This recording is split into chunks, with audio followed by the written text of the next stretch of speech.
Shalom Bapak Ibu, saudara-saudari yang terkasih dalam Tuhan kita, Yesus Kristus. Jumpa lagi dengan Pana Love Ministry dalam renungan firman Tuhan. Namun sebelumnya, mari kita satu di dalam doa. Mari kita berdoa. Sungguh kami mengucap syukur ya Bapa untuk hari ini. Kembali lagi kami rindu untuk merenungkan firman-Mu. Sebab kami tahu bahwa firman-Mu menjadi kekuatan bagi kami, menolong menuntun hidup kami.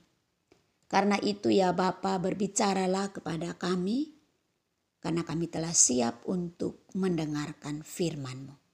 Demi Kristus Yesus yang empunya firman yang hidup itu kami berdoa. Haleluya. Amin.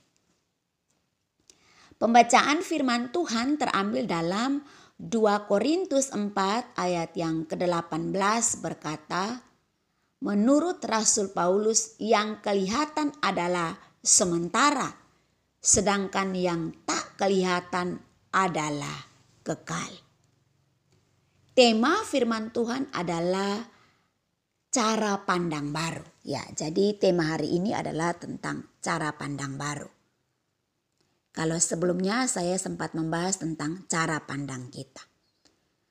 Bapak Ibu, saudara-saudari yang terkasih dalam Tuhan kita Yesus Kristus, Rasul Paulus dia berkata bahwa yang kelihatan adalah sementara, sedangkan yang tak kelihatan adalah kekal.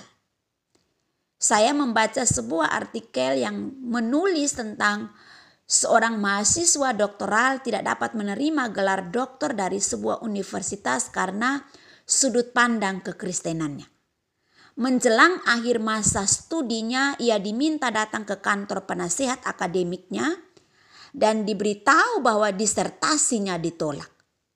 Yang pertama kali terpikir olehnya adalah ribuan dolar ya.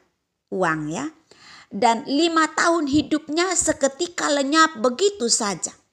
Ia merasa sangat terpukul. Namun kemudian ia teringat kata-kata pujian gubahan Rea Miller ya, dikatakan bahwa Rea Miller gubahan pujiannya dituliskan bahwa lebih baik memiliki Yesus daripada perak atau emas. Lebih baik menjadi miliknya daripada memiliki kekayaan yang tak terhitung. Lebih baik memiliki Yesus daripada semua yang dikejar dunia saat ini.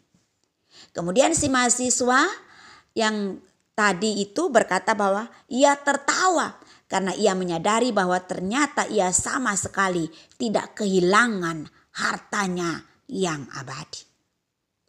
Bapak Ibu, saudara-saudari yang terkasih dalam Kristus, reaksi kita terhadap kehilangan ditentukan cara pandang kita. Bapak Ibu, saudara-saudari yang terkasih dalam Kristus, saya juga sedikit sharing ya tentang kehidupan pribadi saya ketika saya kehilangan atau ketika saya mengalami ya beberapa tahun yang lalu, saya selalu sering bagikan ini tentang ponakan saya ya, yang tiba-tiba atau mendadak meninggal dunia. Ya, masih sorenya masih minum jus, saya masih membuatkan dia jus dan dia masih minum, kita masih sharing, kita masih doa. Ya, beberapa jam kemudian pergi. Reaksi saya waktu itu kehilangan, saya belum siap dan saya belum paham betul tentang makna kematian. Saya sering mendengar khotbah tentang kematian, bahkan saya mengkhotbahkan itu ya. Tapi saya merendah hati berkata bahwa saya mengkhotbahkan tentang kematian, tapi saya belum memaknai makna kematian. Sehingga reaksi saya pada waktu itu ya agak sedikit, bukan hanya agak sedikit, tapi saya sulit menerima. Nah, tentu reaksi saya itu juga reaksi kehilangan itu ditentukan oleh cara pandang saya. Nah, kalau kita belajar dari firman Tuhan yang kita baca tadi bahwa Yang kelihatan itu sementara, yang tidak kelihatan itu kekal. Rasul Paulus menuliskan itu. Tentu ini ketika Paulus menulis ini, tentu sudut pandang Paulus berbeda. Dia melihat bahwa yang kelihatan saat ini hanya sementara. Jabatan, harta, segala sesuatu yang nempel di hidup kita itu sementara. Tetapi yang tidak kelihatan itu kekal. Tapi bukan berarti yang sementara ini tidak kita butuhkan, kita perlu. Tapi fokus kita atau tujuan hidup kita bukan yang kelihatan, tetapi yang sifatnya kekekalan. Kita pakai yang sementara ini sebagai alat atau sarana kita untuk tujuan yang kekal. Tentu yang positif ya Bapak Ibu. Ada orang yang mementingkan harta abadi sementara yang lain mementingkan harta yang fana. Ada orang yang fokus hidupnya mengejar harta yang kekal. Ada orang-orang yang nempel dengan hal-hal yang sementara. Kebanggaan, kehormatan, popularitas itu dibangun dengan hal-hal yang sementara. Sehingga semakin banyak jabatan, semakin tinggi jabatan merasa diri terhormat. Semakin banyak memiliki kekayaan maka merasa diri lebih berharga atau berharga. Sehingga memandang rendah orang lain. Itu tergantung sudut pandang kita sebenarnya. Bapak Ibu saudara-saudari yang terkasih dalam Kristus, ada yang menyimpan hartanya di sorga. Ada yang menumpukannya di dunia. Sehingga dia sulit untuk membagikan hartanya yang dia tumpukan itu. Entahkah di rekening, entahkah memiliki berupa aset yang begitu banyak. Dia bangun itu. Dia pertahankan itu mati-matian. Sehingga saking mempertahankan harta yang sementara itu dia korbankan yang sifatnya kekal. Hubungan persaudaraan hancur karena harta. Hubungan terputus oleh karena uang.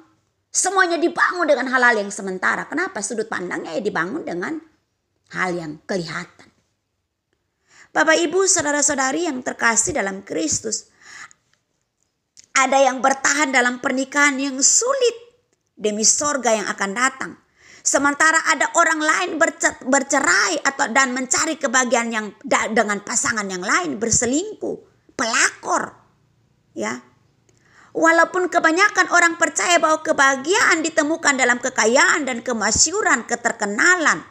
Tetapi bila harus memilih, pengikut Kristus akan mau menderita kemiskinan, kelaparan, penghinaan, dan rasa malu karena kemuliaan yang akan dinyatakan kelak.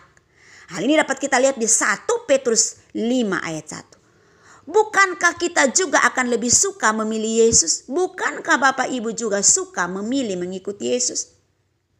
Apa yang kita bangun hari ini? Apakah yang menjadi alat itu menjadi fokus pengajaran kita? Ataukah tujuan yang tidak kelihatan itu menjadi fokus pengajaran kita? Yang kelihatan itu sebagai alat saja. Sehingga saya percaya bahwa yang kelihatan itu menjadi alat saja. Maka kita tidak menumpuk harta dunia ini untuk diri kita. Tapi kita gunakan untuk pelebaran pekerjaan Tuhan atau pekabaran Injil. Atau memberi atau menjadi berkat bagi banyak orang. Tergantung sudut pandang kita di mana. Fokus kita yang mana. Bapak Ibu saudara-saudari yang terkasih dalam Kristus.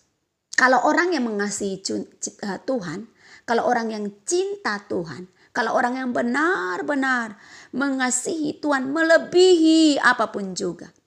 Tentu dia mengekspresikan cintanya dengan membagikan apa yang dia punya untuk pekabaran Injil. Dia memberi hidupnya untuk pengabdian bagi Injil. Dia tidak mencari kepopuleran, keterkenalan. Karena itu bukan fokus hidupnya. Karena dia cinta kepada Allah. Jika hidup hanya untuk harta yang fana, kita akan kehilangan harta abadi. Jika kita fokus kepada harta abadi, kita tidak akan terlalu begitu ngotot atau terlalu pusing mempertahankan, berjuang mati-matian untuk sesuatu yang fana. Tugas kita memang harus bekerja keras di muka bumi ini. Tetapi sesudah kita bekerja keras, kita mendapatkan hasil. Bukankah waktu kita bekerja keras, kekuatan untuk bekerja keras itu datangnya dari Tuhan? Dan ketika kita mendapatkan apa yang kita kerjakan, bukankah itu perlu kita persembahkan di hadapan Tuhan? Karena Tuhan sumber, segala sumber kehidupan kita. Sehingga menurut saya tidak ada kebanggaan yang lebih mulia. Tidak ada kebanggaan dunia ini yang perlu kita banggakan, kita patut untuk kita merasa lebih berharga dari apapun. Tidak penting dan tidak perlu.